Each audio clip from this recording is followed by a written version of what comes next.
Alright class, today we will be discussing the recent issue about multinationals and their tax avoidance. But Miss, this is really boring. Well, Sophia, we will wait and see if your opinion has changed by the end of class. Oh, I'm going to fall asleep. Okay class, does anybody know what a multinational company is?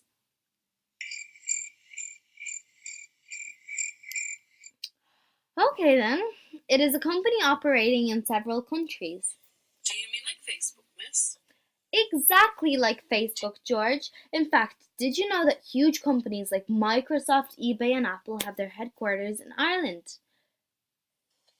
Miss, why would such companies have their headquarters in Ireland and not in America? Well, Robbie, it's because Ireland is part of the EU and the Eurozone. It is the only English-speaking country in the Eurozone. But what about the UK? The UK isn't in the Eurozone, Penelope. Only countries that use the euro currency are part of the Eurozone. Oh, now I get it. I'm happy that you do. And the most important thing that attracts multinationals to Ireland is its extremely low tax rate. Ireland's taxation rate is in fact only 12.5%, which is the world's lowest nominal tax rate. However, there has been a meeting recently held in Belgium where it was discussed that Ireland should change its taxation rate. The countries that met had concerns about how some multinationals move their profits to countries with lower corporation tax rates, thereby taking advantage of the country. Ireland has now signed on to tackle the tax avoidance by multinationals with 30 other OECD countries.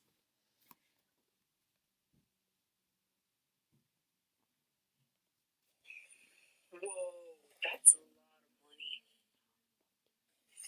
What would happen if Ireland got higher tax rates? You see, Ireland hasn't raised its corporation tax rate because if they do, it might cause the multinationals to take their businesses elsewhere.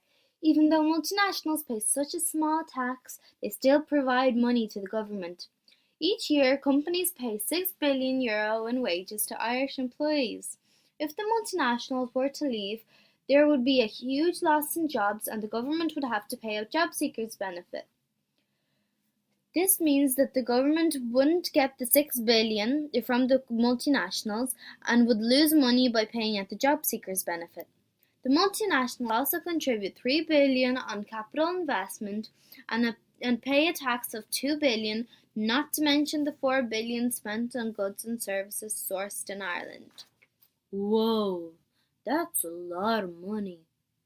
It sure is, Robbie.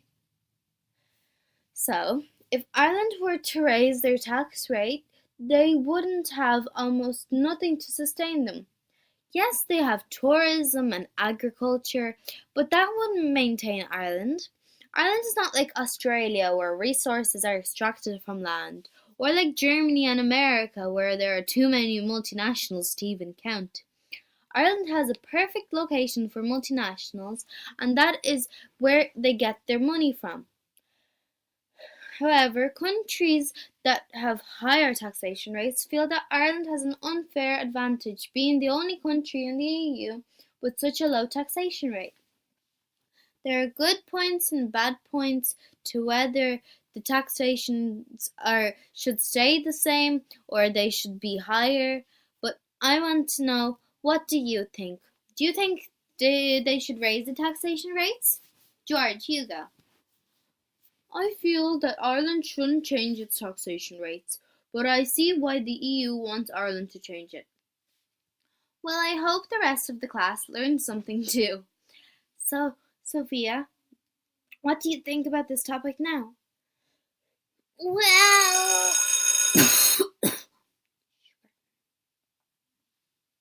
Created using Powtoon.